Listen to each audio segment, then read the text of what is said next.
They say Weatherfield keeps its secrets the same way old terraced houses keep heat, tucked into the plaster, passed along in the seams between floorboards, warmed and softened by the people who live there until they forget they're even keeping anything at all. Secrets live quietly in the cobbles, gossip nesting in the drain pipes, and sometimes, when the town is hit with a wind that rearranges everything, those secrets come loose like loose shingles and rattle in the night.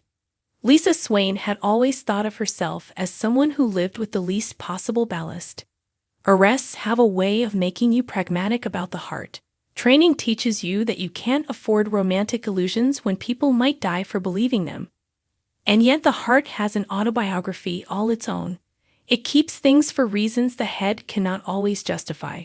For Lisa, who had learned to bury things under paperwork and routine, there was something that had never been fully folded away, a secret in a drawer that had the shape of a person.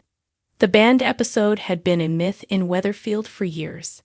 Whispered in corners, cited as if it were the same sort of thing as a churchyard ghost, it was the sort of audio-visual urban legend that drew curious glances and conspiratorial shrugs. Some said it had been shot and then pulled by the production team for being too raw, too revealing of the town's dark hinterlands. Others said it was an internal rehearsal, a piece of archive that had been misplaced. No one had expected it to surface. It surfaced in the way the most potent secrets do, by accident. A technician tasked with digitizing old station footage had found a mislabeled hard drive in a box meant for recycling. He'd been half listening to the audio as he cataloged the files when his coffee went cold and his breath got stuck because the file names read like a private ledger. Operation Nightfall, Evidence QTS. He sent a copy to Kit Green out of professional curiosity. Kit, who likes the edges of questions sharp and tidy, did what he always does. He watched. Then, with the weight of men who do not like surprises, he called Lisa. They met in the back room of the station where the blinds could be drawn and the light soft enough so radical truths would not glare. The screen came alive, and there it was. A sequence from years ago, grainy in places, unnervingly immediate in others. Lisa's name wasn't the file's title, but her face was not utterly unfamiliar. In the footage she looked younger, the jaw less lined, the eyes less accustomed to the constant accounting of human pain. She was talking, laughing with a woman whose features had been lost in issues of time. The label trailed the sentence. KONFIDENTIL. TACE. Swain family. Someone had thought it needed to be hidden. The band episode, when they watched it, was not a tidy piece of television. It wasn't glossy. It was an internal record.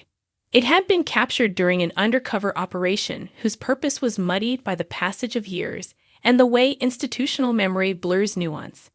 There were conversations recorded in low voices, scene setups, bullet-pointed objectives, and then, inexplicably, a filmed interview with Lisa, or rather with her younger self, in which she told a story she had never told in public.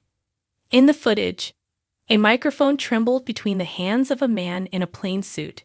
His face was out of the shot, a neat choice to make the recording feel professional and anonymized. Lisa, at the center of the frame, began by describing a memory she had kept to herself. She spoke about a night in which someone had driven too close to the edge of the river and then veered away like someone who had practiced the gate of escape. She talked about a name she refused to say out loud because names, she said, have a way of setting things in a bone-hard realism. Kit leaned back in his chair, and the glow of the screen painted bands of white across his face. "This shouldn't be here," he said. "This eyes." "Probably why it was pulled," Lisa finished for him, voice low. But what else was there for them to do? They weaponized absence. They watched the clip through twice more. In one short sequence, the camera followed Lisa as she walked through a terrace with the slow, careful steps of someone who is moving in a place that used to be hers. She stopped outside a door and, with a kind of ritual, set a child's shoe on the doorstep. She didn't speak then. She was careful, like someone placing a prayer under a shuttered window.